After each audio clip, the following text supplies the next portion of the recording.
This is BGN Biased Gaming News, home of up-to-date, factual, and unbiased gaming news, where gaming news is taken seriously. Now with your hosts, Michael G. and Leonard G. Good evening, folks, and welcome back to Biased Gaming News, your number one spot for unbiased gaming news. I'm Michael. And I'm Leonard. We have some huge stories for you tonight that you won't want to miss. But before we begin, Leonard, how was your week?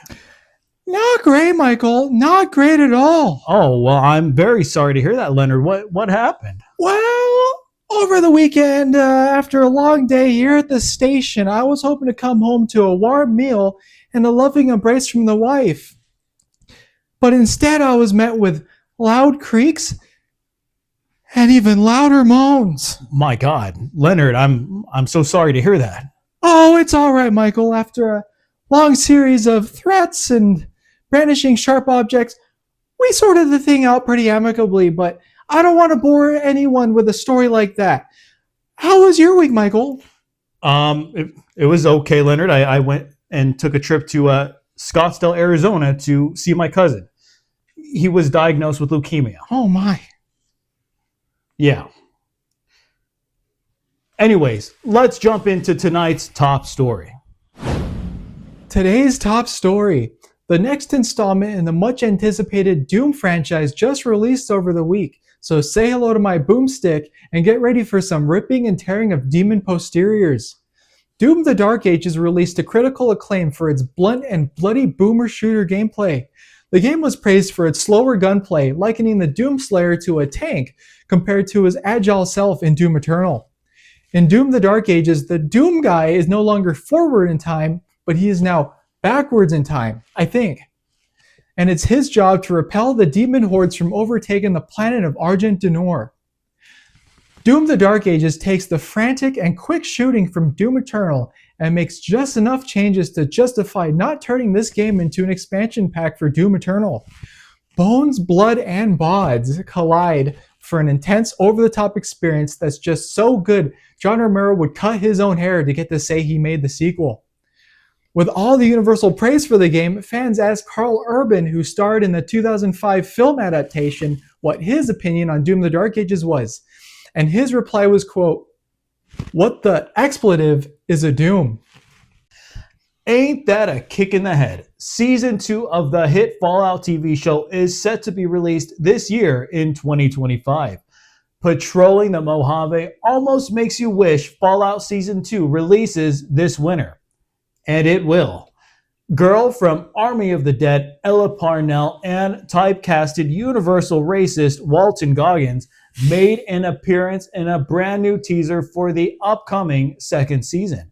It also features the much anticipated return of New Vegas, even including an ad for the Lucky 38, one of the casinos in the Fallout universe. There is much speculation swirling about this upcoming season, but if there's one thing audiences continue to ask themselves, it's since Walton Goggins is always casted as a racist in his movies, is Walton Goggins racist in real life? Maybe we'll find out in Season 2 of Fallout. And one more thing, Bethesda, Todd, with the success of the Oblivion remaster, where is the New Vegas remaster, you cowards? You tell him, Michael. In other news, The Precinct, a top-down police simulator game from developer Fallen Tree Games, released on Tuesday. The game capitalizes on the original Grand Theft Auto premise of being a cop before transitioning to its crime-focused stories it's known for today. The game allows you to live your beat cop fantasies, allowing you to uphold the law from enforcing parking tickets to all-out gang shootouts.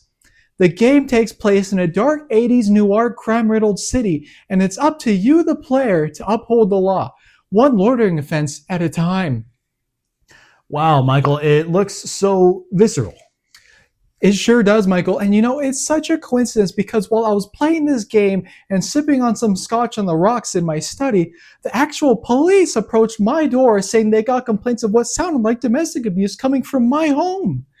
I quickly assured the police that all was well and the screams the neighbors heard were probably just my wife and her Pilates instructor having one of their intense workouts in the backyard. Wow, Leonard, that must have been some workout to have the police call to your home. They get pretty heated, Michael. Oh, it certainly sounds pretty like it. heated. Wow. If you're like me and you're the type to hack your consoles to do some less than legitimate things, you may be in for some hassle, at least with Nintendo. New reports recently emerged that Nintendo updated their user agreement stating they have the right to partially or outright render your console inoperative if you attempt to tinker or modify anything that affects the Nintendo account services. You know, I once tried emulating Mario 64 a few years back in my college years. And a couple days later, a Nintendo representative comes knocking at my door and promptly lets himself inside. There was a very heated exchange between myself, the Nintendo rep, and my then roommate at the time. Oh, wow. And what happened then, Michael? Well, it ended with my roommate on the floor bleeding from a gaping wound in his head, Wow. and me, myself, receiving a cease and desist letter with my name on it. Wow. It was something else. Those Japanese, they are ruthless. And I can tell you that is one mistake I will never make again. I agree with you there, Michael, wholeheartedly. If you've been following the Starfield modding scene, you may have heard about a gargantuan unofficial patch called the Starfield Community Patch. This mod aims to fix a lot of Bethesda's wrongs in just about every aspect of the game, including bugs, crashes, and glitches. Some sad news came out recently, however, stating that the mod's key members are now debating dropping the project altogether. Their main concern with keeping up with this project is the question of, do people even still like this game? Ever since release, Starfield has earned itself a mixed reception with regards to its exploration and gameplay choices. Some modders are starting to realize the game's biggest problems stem from its fundamentals, and that fixing it would require a whole different game. One modder who would like to stay anonymous put it best, stating, "Starfield is like a flailing marriage. There are some things you just can't fix." Sounds very similar to what's going on with your marriage, right, Leonard? Yeah. Did you feel the radiation burns of the undercooked Stalker 2 Heart of Chernobyl? Did the bugs and poor performance of the long-awaited sequel leave an anomaly in your need for an atmospheric first-person shooter? Did the downgraded graphics make your eyes feel like it looked directly at a nuclear explosion? Well, we have some great news for you to hold you over until they fix Stalker 2 Heart of Chernobyl. GSC Game World will be releasing Stalker Legends of the Zone trilogy next week on May 20th. Relive that Eastern European jank of a trilogy from the early 2000s and explore what made the franchise the critical darling it is today. Each of the 3 original games comes with enhanced graphical and performance features. And for owners of the original Steam versions, they'll receive the updated games for free. I bet GSC Game World is wishing they didn't allow the popular Stalker mod Anomaly, which stitched together all 3 original games into one massive game, to be free for all to enjoy. So why would anyone bother purchasing these enhanced versions? I don't know. Anyways, we're still waiting for them to fix Stalker 2. You know, I think we're going to be waiting a long time for that, Michael. I think that's a fair assumption, Lenny. Considering the Ukrainian war is still ongoing, this project to fix Stalker 2 could take a decade or maybe even 2. Maybe even 3. I wouldn't put it past them. Don't put on your seatbelts just yet, folks, because we're drunk driving 100 miles per hour into this next story. Rumor has it Rockstar is cooking up a new port for the much beloved Grand Theft Auto 4. A reliable Rockstar insider by the name of Tez2 recently made some claims that Rockstar was working on remastering 2008's Grand Theft Auto 4, but more recently stated it may be nothing more than a simple port to current-gen consoles. This may not be what a lot of people hope to hear, as this could have been an opportunity to update the game's graphics and to finally add Nico's fingerless gloves prominently featured in the game's artwork. Just when you thought Rockstar couldn't disappoint more with regards to bringing their past titles to newer hardware, such as the Grand Theft Auto Trilogy fiasco and the lazy Red Dead Redemption port, they go and do something like this. But again, it's still just speculation, and we don't yet know if this is even real.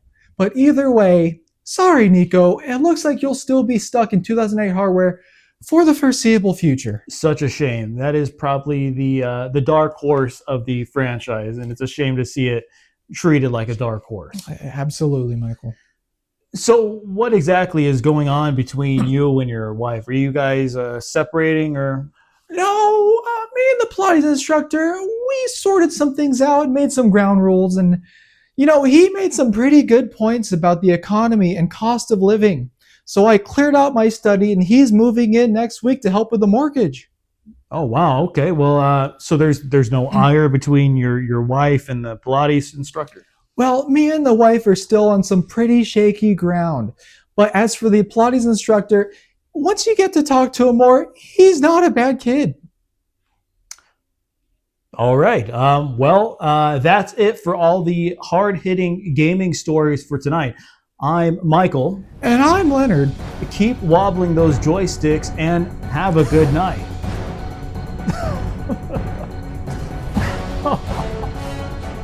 This is BGN Biased Gaming News, home of up-to-date, factual, and unbiased gaming news, where gaming news is taken seriously.